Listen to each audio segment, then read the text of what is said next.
안녕하세요. 커피앤톡입니다. 오늘도 와주셔서 감사드리고요. 바로 사연 읽어보겠습니다. 엄마는 어릴 적부터 입버릇처럼 착하게 살라고 하셨어요. 착하게 살면 안 되던 일도 다 잘 되는 법이라고. 그런데 살다 보니 엄마의 법은 착한 사람들이 사는 세상에서만 통하는 것이더라고요. 나쁜 놈들이 그 세상에서 뻔뻔하고 당당하게 살아간다면 좀 더 독한 법이 필요하다는 걸 저는 제 시누이를 통해 알게 됐습니다.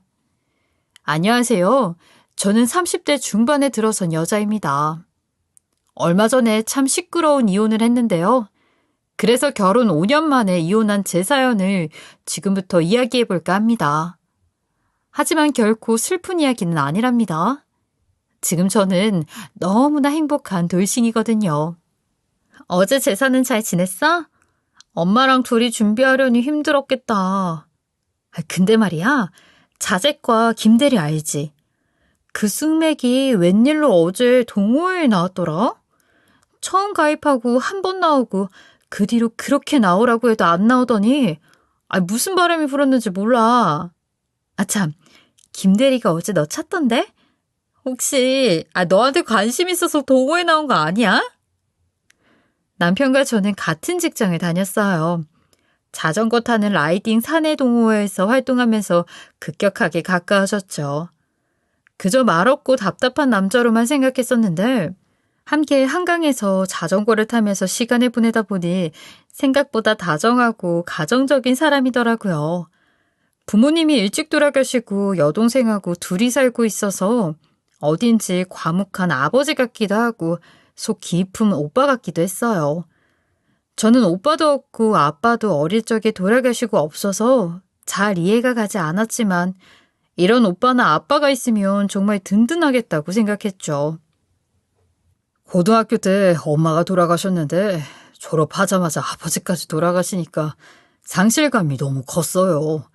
사는 의미를 못 찾겠는데 저보다 어린 여동생은 어떨까 싶더라고요. 그때부터 정신 차리고 살았던 것 같아요. 동생을 제가 지켜줘야 한다는 마음, 저밖에 지켜줄 사람이 없다는 마음이 지금까지 제가 살아온 이유죠. 남편은 여동생 이야기를 할 때 특히 진솔했어요. 진솔함을 넘어서 세상의 전부처럼 보이는 때도 많았어요. 나이 차이가 많이 나고 아무래도 여동생이다 보니 더 신경을 쓰이는 모양이었어요. 뭐라고? 알았어, 내가 금방 갈게. 아무것도 하지 말고 그대로 기다려. 지금 택시 타고 바로 갈게. 알았지? 무슨 일이야? 동생이 라면 끓이다가 뜨거운 물에 데웠나 봐. 지금 가봐야겠어. 내가 이따 전화할게. 미안. 괜찮을까? 병원부터 데려가야 하지 않아? 나도 같이 갈게 라고 말하고 싶었지만 남편은 이미 떠나고 없었죠. 남편은 데이트하다가도 동생 일이라면 열일 제치고 달려가는 동생 바라기였어요. 20살도 넘은 동생이 다쳤는데 그것도 얘기 들어보니 크게 다친 것도 아닌 것 같은데 저렇게 하얗게 질려서 달려가는 것도 그렇고 그걸 굳이 또 전화해서 오빠를 부르는 여동생도 그렇고 형제 없는 저는 죽었다 깨도 이해 못할 우애 깊은 남매였죠. 괜찮아? 내가 커브 돌 땐 절대 가속하지 말라고 했잖아. 큰일 날 뻔했어. 자기 한강이라도 빠졌으면 난 어떻게 살라고. 자업혀 응급실에 가야지. 물론 남편은 저에게도 여동생에게 하듯 다정한 사람이었어요. 한 번은 동호회에서 자전거를 타다 넘어져서 무릎이 살짝 까진 적이 있는데 아주 동호회 사람들이 다 놀랄 정도로 중내산에 오버를 했죠.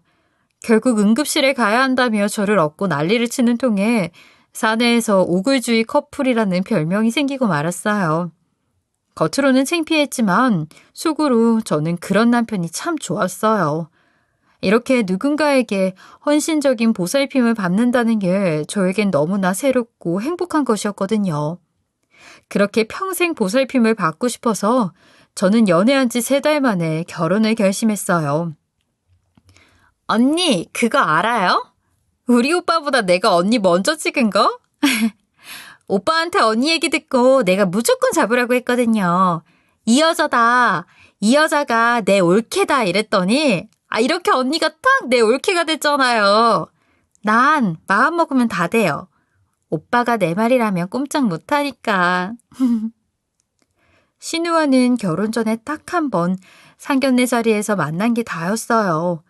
남편과 그렇게 가까운 사이였지만 우리가 워낙 급하게 연애하고 결혼하느라 가족들과 깊은 정을 쌓을 시간은 많지 않았거든요. 그런데 남편한테 하도 얘기를 많이 들어서 그런지 신우이에 대해서는 모르는 게 없다고 생각될 정도였어요. 데이트할 때도 결혼 준비할 때도 결혼한 이후에도 둘이 아니라 셋이 함께하는 것처럼 우리의 대화 속엔 늘 신우가 있었어요. 어머, 언니 너무 고마워요. 진짜 예쁘다. 나하고 잘 어울려요? 예쁘죠? 잘 낄게요. 시부모님이 안 계시니 예단도 못하고 남편의 제안으로 신우이에게 다이아반지를 선물했어요. 저희는 소박하게 저렴한 3부 커플링으로 나눴겠는데 신우이만큼은 좋은 거 해주고 싶다는 남편의 뜻에 따라 다이아 5부, 그것도 브랜드 제품으로 신경 좀 썼죠. 동생에 대한 남편의 애정도 잘 알고 있었지만 시어머니 대신이라는 생각에 엄마와 상의해서 좋은 걸로 해주기로 했어요.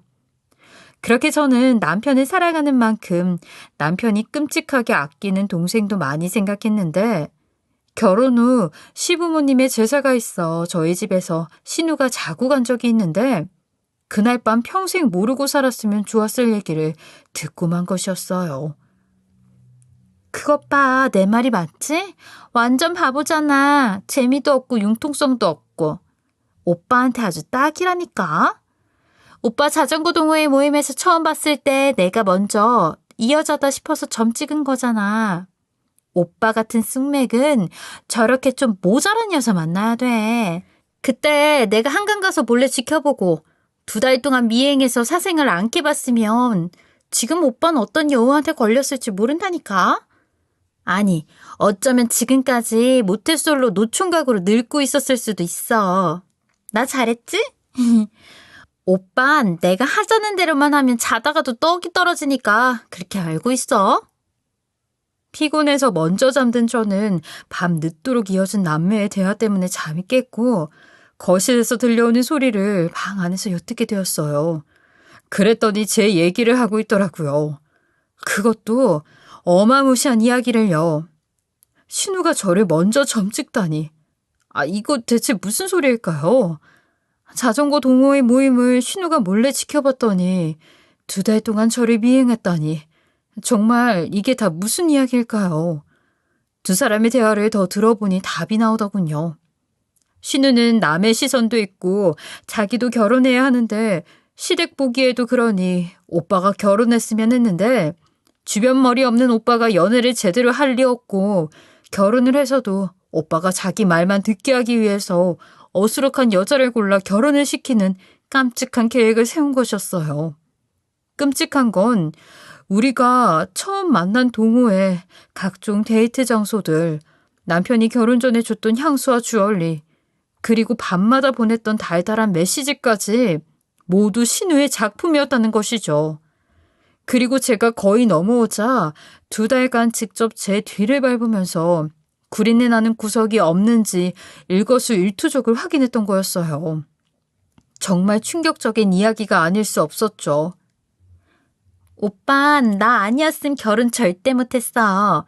내가 선물에 문자까지 다 해줬으니 망정이지? 노총각으로 살 뻔한 인생 구제해준 거 평생 고마워하면서 살아야 돼. 알지? 남매의 잔혹한 속삭임을 들어버린 후 저는 제 결혼에 대해 깊은 불신이 생겼어요. 마마보이란 말은 들어봤어도 동생 말에 꼼짝 못하는 동생의 조종하에 움직이는 덩치 크고 나이 많은 인형 이야기는 처음이었죠. 저는 이 두 남매의 작전에 휘말린 좀 모자란 여자였던 거예요. 살이 떨리도록 분했지만 일단 상황을 좀 지켜보기로 했어요. 결혼한 지 얼마 되지도 않았는데 사랑하는 남편을 한순간에 미워하는 게 쉽지 않았으니까요. 제가 이 사람 껍데기랑 사랑하고 결혼을 했다고 생각하니 정말 비참했어요. 과거의 일이니 덮어둬야 할지 어쩔지를 생각하니 머리가 너무 복잡했죠. 그러면서 저도 모르게 남편에게서 점점 마음이 멀어지기 시작했어요. 오빠, 언니, 나 이 남자랑 결혼할래요. 나만 사랑한다고 하니 내가 뭐 이 사람 인생 구제해줘야죠. 나만 보고 산다고 하니까 믿어보려고요. 안 그럼 아주 죽을 줄 알아, 자기. 제 고민이 극에 달할 때쯤 신우이가 결혼을 한다고 남자를 데려왔어요. 조그만 회사를 다니는 2살 연하의 남편이었는데 대충 봐도 신우이 기에 눌려 살 것 같은 여린 타입의 남자였죠. 신우이는 이번에도 그 남자를 구제해준다고 말했어요. 뭘 그렇게 구제하는지 자기 삶이나 구제할 것이지. 암튼 신우이가 변변한 직업 없이 아르바이트만 하고 살고 있으니 남자의 수입이라고 안정적이어야 하는데 버는 거에 비해서 씀씀이가 큰 편이어서 저는 걱정했어요. 신우에게 명품백에 구두에 목걸이에 월급 타는 족족 다 사주고 있었거든요. 하지만 신우가 결혼하면 남편이 신우 소나기에서 노는 꼴을 좀 덜 보지 않을까 하는 마음에 가만히 있었던 것도 사실이에요. 제가 반대한다고 말 들을 신우도 아니었지만요. 진짜 짜증나. 완전 개털이었어, 개털. 무슨 부모가 아들 결혼하는데 몇 억도 못 해주냐? 그리고 200도 못 버는 회사를 왜 계속 다니고 있는 거야? 등신같이. 완전 거지야, 거지. 오빠는 왜 가만히 있었어? 좀 말려주지. 언니는요? 언니는 내 결혼이 관심 받기죠? 다들 어떻게 이래? 내가 2사람한테 어떻게 했는데? 전셋집 마련해주느라 허리가 휘었을 시부모에게 남편 조종해서 아파트 사내라고 했더니 정말 간이 배 밖으로 나왔구나 싶었죠. 결국 신우이는 6개월도 안 돼 못 살겠다고 짐을 쌌고 졸지에 우리 집에 함께 살게 되었어요. 한동안 저에게 충실하고 제 말을 잘 들어줬던 남편은 신우가 돌아오자 다시 바보로 변했어요. 그동안 제가 임신 준비를 하느라 직장을 그만두었는데 하루 종일 신우랑 있으려니 복장이 터지더라고요. 신우는 밤낮으로 남편을 조종했어요. 술이 먹고 싶으면 오밤중에 술을 사오게 했고 먹고 싶은 반찬이 있으면 남편을 시켜 저한테 말하게 했어요. 용돈이 필요하면 저에게 생활비를 덜 주더라도 동생에게 용돈을 주도록 오빠를 설득했죠. 심지어 저는 남편에게 받은 명품백을 중고 어플에 올려 직거래를 하는데 그것마저 오빠를 시키더라고요. 심부름값 1,000원도 안 챙겨주면서 깎아줬다고 성질을 내면서 말이에요. 한마디로 그녀는 악마였습니다. 다른 사람을 이용해 먹어야 직성이 풀리는 인간 말종이었죠. 순진하고 착한 남자 꼬드겨서 단물 쪽쪽 빨아먹고 필요 없으면 버리면서 자기 오빠를 포함한 세상 모든 남자들이 모두 자기 뜻대로 움직인다는 자신감에 취해 산 악마였어요. 처음엔 부모님을 너무 어린 나이에 잃어서 그렇게 된 건가 안쓰럽기도 했어요. 저야 아빠 얼굴도 기억 못하지만 신우이는 한창 부모 사랑 많이 받다가 졸지에 고아가 됐으니까요. 그냥 뒀다간 우리 부부까지 이혼하겠구나 싶어 직장 다닐 때 선배 언니에게 선자리를 부탁했어요. 언니가 서류에 잉크도 마르기 전에 이혼한 지인이 있는데 사람은 괜찮은데 고등학교밖에 못 나와 장사만 하며 사느라 연애도 결혼도 쉽지 않다는 말을 들은 적이 있었어요. 자수성가한 사람이라 인격이 덜 자란 신우이가 배울 점도 많고 먹고 사는데도 지장이 없을 거라 생각해서 신우이를 설득하기 시작했어요. 편의점을 12개나 갖고 있고 젊은 사람이 엄청 열심히 산대요. 아가씨 이제 사모님 소리 듣고 살아야죠. 한번 만나나 봐요. 그리고 얼마 뒤 2사람은 사귀기 시작했고 곧 결혼을 했죠. 저도 그 정도로 빠르게 일이 진행될 줄은 몰랐는데 신우이가 아주 적극적이었다고 하더라고요. 선배 언니 말에 따르면 남자가 다니는 곳마다 따라다니며 대시를 했다고 해요.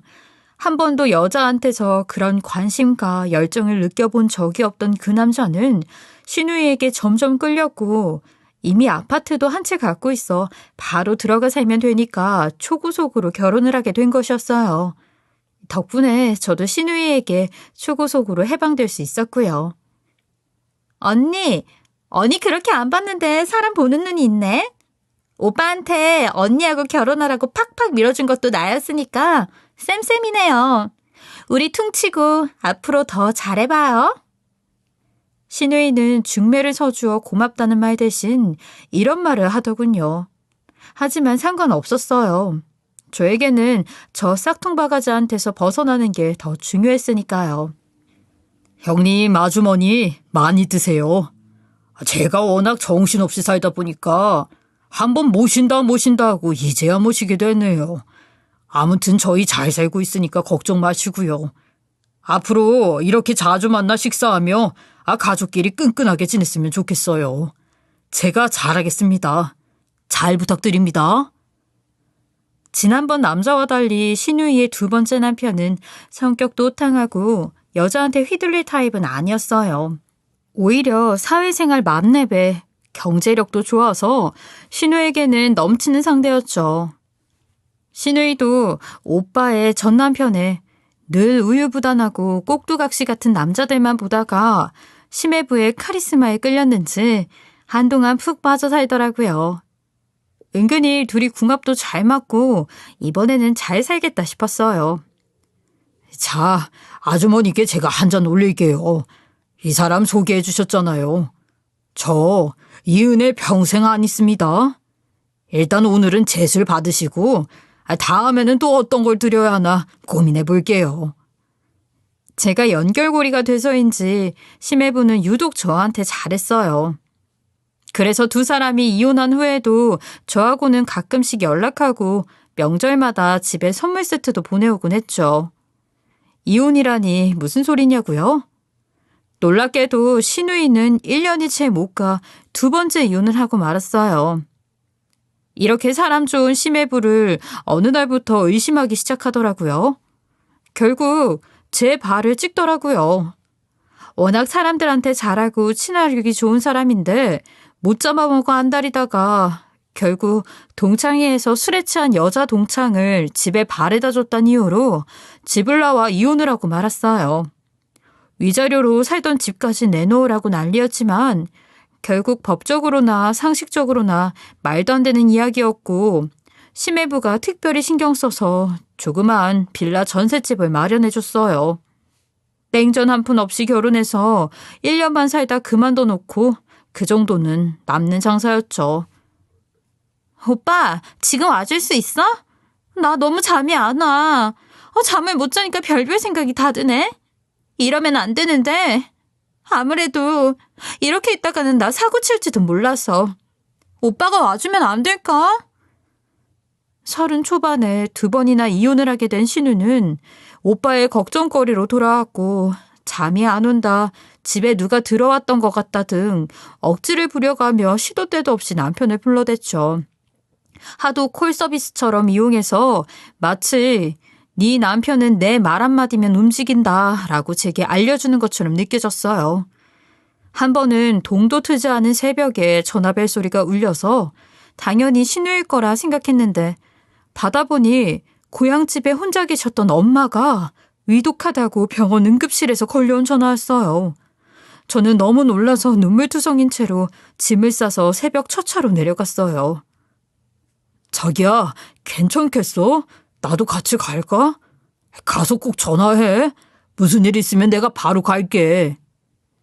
그때까지만 해도 앞으로 저에게 일어날 일에 대해 상상조차 하지 못했어요.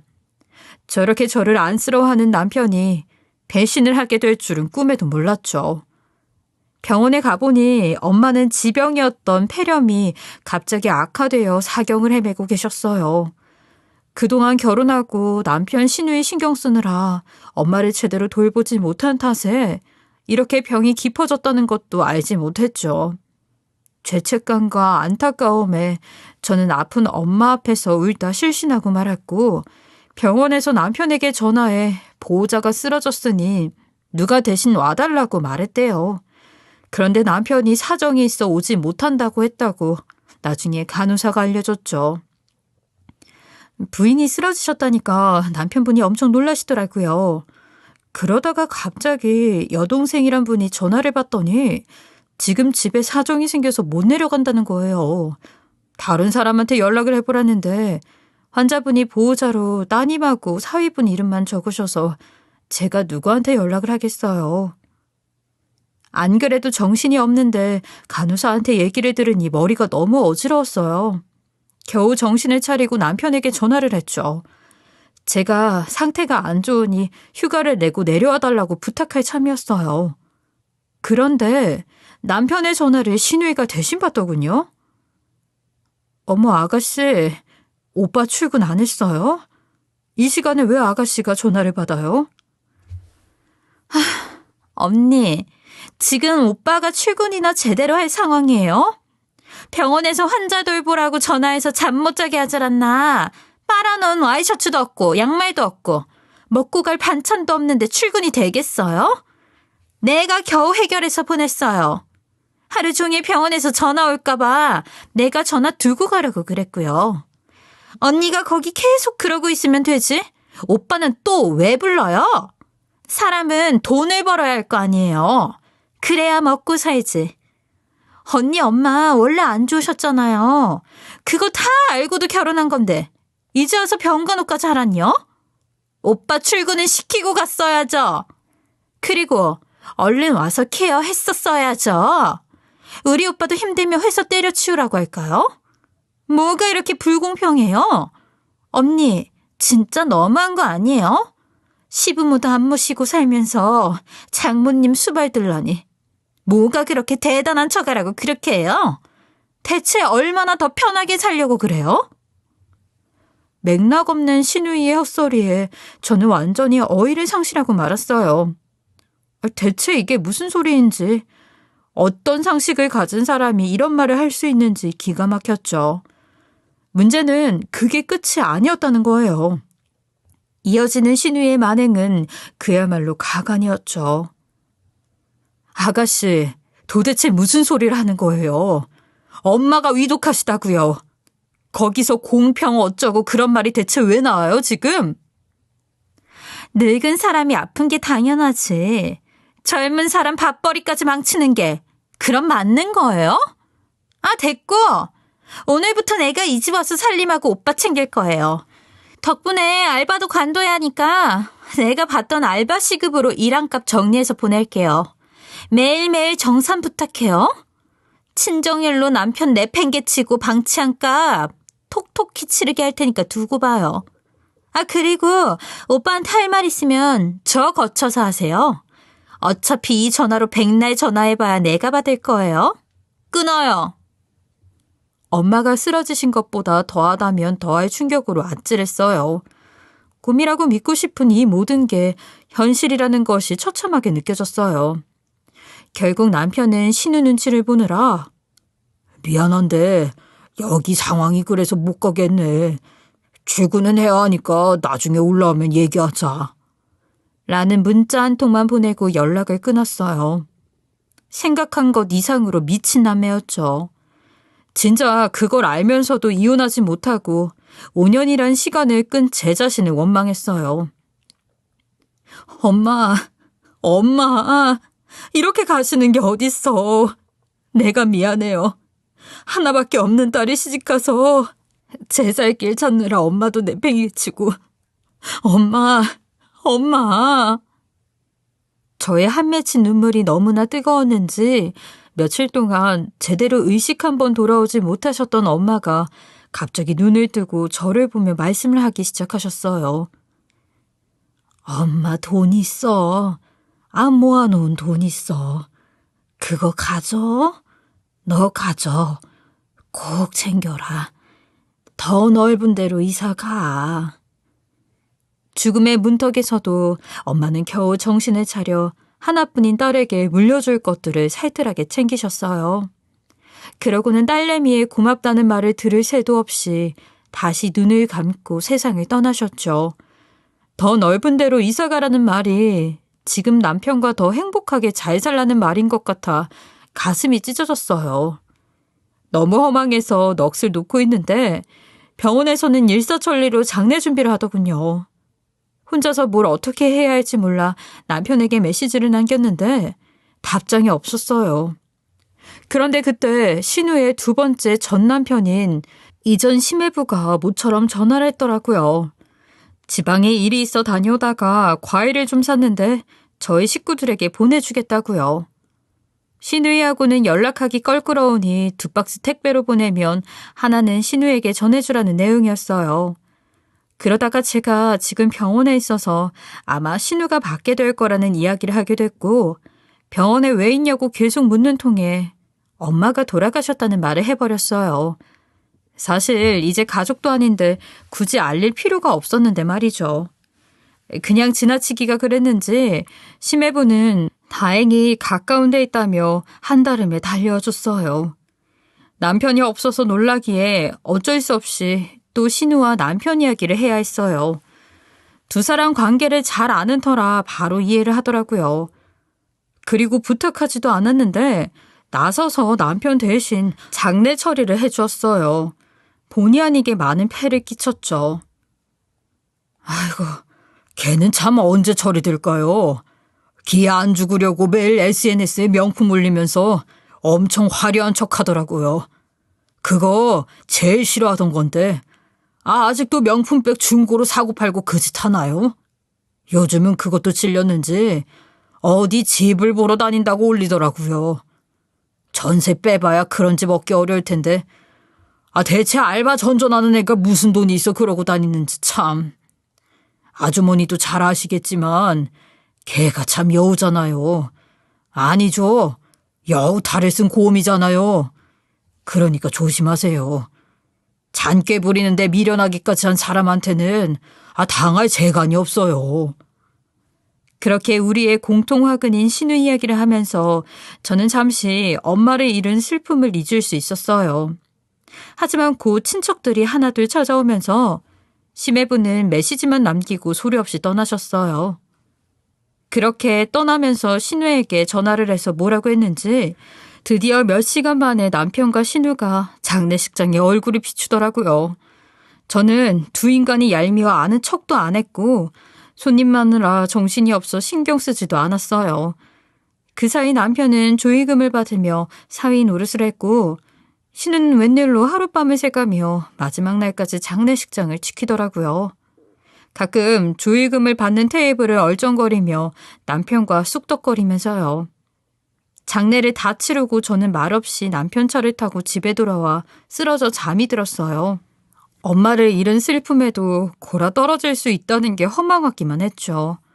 거의 하루를 쥐죽은 듯이 자고 일어났는데 또 거실에서 남매의 속삭임이 들리더군요. 잘 들어보니 제 이야기가 나오길래 가만히 문에 귀를 대고 들어봤어요. 내가 옛날부터 봐둔 그 집, 이제 들어갈 수 있겠다. 오빠가 알아서 적당히 장부 정리해놔. 금액 조금씩 정리하면 되잖아.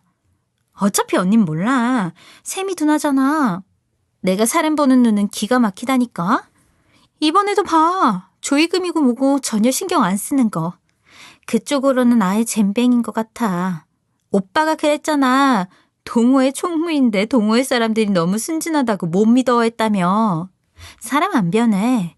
샘 느린 사람은 평생 못 고쳐. 암튼 눈치 못 채게 빨리 해놔. 나 빨리 이사 가고 싶어. 저는 그 자리에 주저앉고 말았어요. 하다 이 미친 것들이 저희 엄마 조의금에 손을 대겠다는 작당을 제 집에서 하고 있는 거였어요. 나를 무시하고 얕봐도 정도가 있지 제정신이 아니라고 생각할 수밖에 없는 상황이었죠. 그리고 치료와 응징이 필요한 정신세계를 가진 신우이와 귀신씨인 듯 그 악마를 믿고 따르는 멍청한 남편의 모략을 더 이상 참지 않겠다고 결심했어요. 이런 미친 것들이. 알았어, 내가 도와줄게. 너희 전심해부도 오라 그러자. 미친 남매 타도 작전 한번 제대로 세워보자고. 부끄럽지만 선배 언니에게 다 털어놓고 도움을 청했어요. 언니는 이혼 경험이 없어 돕는데 한계가 있다며 심해부에게도 이야기해보자고 했죠. 그렇게 셋이서 이혼 작전을 설계했고 신우와 남편보다 훨씬 좋은 팀이었던 우리는 두 사람의 코를 납작하게 해주고 깔끔하게 이혼할 수 있는 방법을 연구하기 시작했어요. 특히 심해부가 적극적이었는데 알고 보니 신우한테 당한 게 생각보다 많더라고요. 심지어 신우가 결혼 생활할 때 심해부 편의점에 가서 돈통 열고 돈도 꺼내갔던 여자라며 알바들이 제보해서 CCTV 보며 얼굴 확인하는데 수치스러워서 오만정이 다 떨어졌다고 했어요. 아마 동창 때문일 거예요. 동창 하나가 시집을 잘 가서 그 아파트에 산다고 했거든요. SNS에도 그 친구가 빨리 이사 오라고 우리 드디어 이웃사촌이네 하는 댓글 있어요. 그런 거에 목숨 거는 스타일이니까 지금 똥줄이 탈 거예요. 사돈 조의금이 문제겠어요? 저한테도 돈 빌리러 올지 몰라요. 사실 사이가 좋았다면, 아니 평범한 신우이 올케 사이였다면 혼자 사는 신우이가 이사 간다는데 돈 보태주는 게 무슨 문제가 있겠어요. 그런데 이 남매는 상식 밖의 불순한 방법으로 원하는 걸 얻으려고만 하고 그 더러운 방법에 저를 이용했으니 자비란 있을 수는 없었어요. 어떻게 하면 제대로 혼내주고 제 거 다 챙겨서 이혼할 수 있을까 모여서 고민하다가 심해부가 뜻밖의 정보를 알았어요. 신우가 결국 아파트 전세 계약을 했는데 이사 가려는 집이 깡통 전세가 의심된다는 거였어요. 시세 비교도 안 해보고 집이 하나 나오니까 얼씨구나 대출받아 계약을 한 모양이더라고요. 등기부등본 떼어보니 그 사이에 주인이 바뀐 게 아무래도 사기당한 것 같아요. 그것도 모르고 이사 간다고 신나서 SNS에 잔뜩 자랑질만 하고 있는 꼴이라니 참. 그리고 저도 그 돈이 어디서 났을까 추적하다 남편이 집을 담보로 대출을 받은 걸 알아냈어요. 저를 아주 바보로 알고 두 사람은 일을 진행하고 있었죠. 심해부 예상대로 정말 신우가 이사 간 지 얼마 안 돼서 집주인은 파산 신청을 했고 그 집이 경매 매물로 나왔더라고요. 이런 식으로 며칠 사놓고 고의적으로 파산해 전세 사기를 벌이는 악랄한 사기꾼들한테 당한 거였어요. 신우는 전혀 눈치도 못 채고 있는 사이에 말이죠.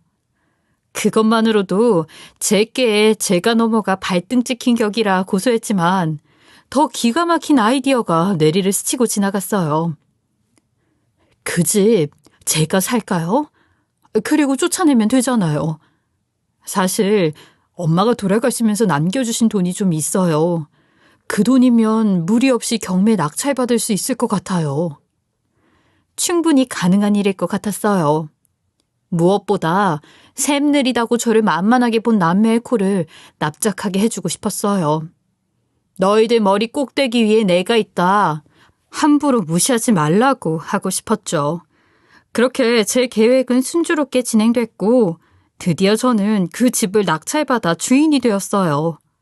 경매가를 시세보다 높이 적어 넣었더니 무리 없이 한 번에 낙찰이 됐죠.